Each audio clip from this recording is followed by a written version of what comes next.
Use of emergency shelters is something that has been around for years. However, Guam Housing and Urban Renewal Authority Executive Director Mike Duenas said existing shelters are often full and only help for limited amounts of time. There was a bill that was introduced to exchange property that public health has in Chalan Pago to go to the Chamorro Land Trust in exchange for property in Dededo behind the public health center so that we can build a homeless shelter for the community. Senator Tina Muñoz Barnes said the Dededo location is ideal for a new shelter because of its close proximity to public health services, schools, and public transportation. She introduced Bill 225 to facilitate the land swap that would essentially enable GURA to build new emergency housing at the Dededo site through the use of federal funds. We are looking at reprogramming some funds that were earmarked for a Tier 2 shelter for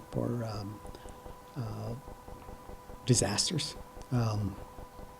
And we're looking at ways to address both permanent housing for these families, and at the same time seeing if we can build a facility that can also double as a shelter for families after a storm. The recent passage of Typhoon Dolphin brought to light the need for emergency shelters after natural disasters.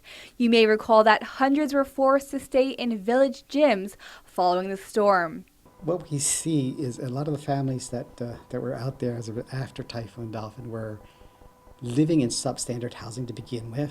Duenas said he hopes accessing the Dededo land will help build a shelter that won't only provide temporary emergency services after storms, but also longer-term housing options for those who need time to get back on their feet.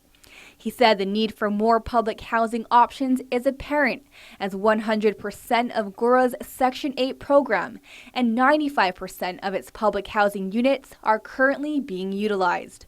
Reporting for Guam's News Network, I'm Isa Baza.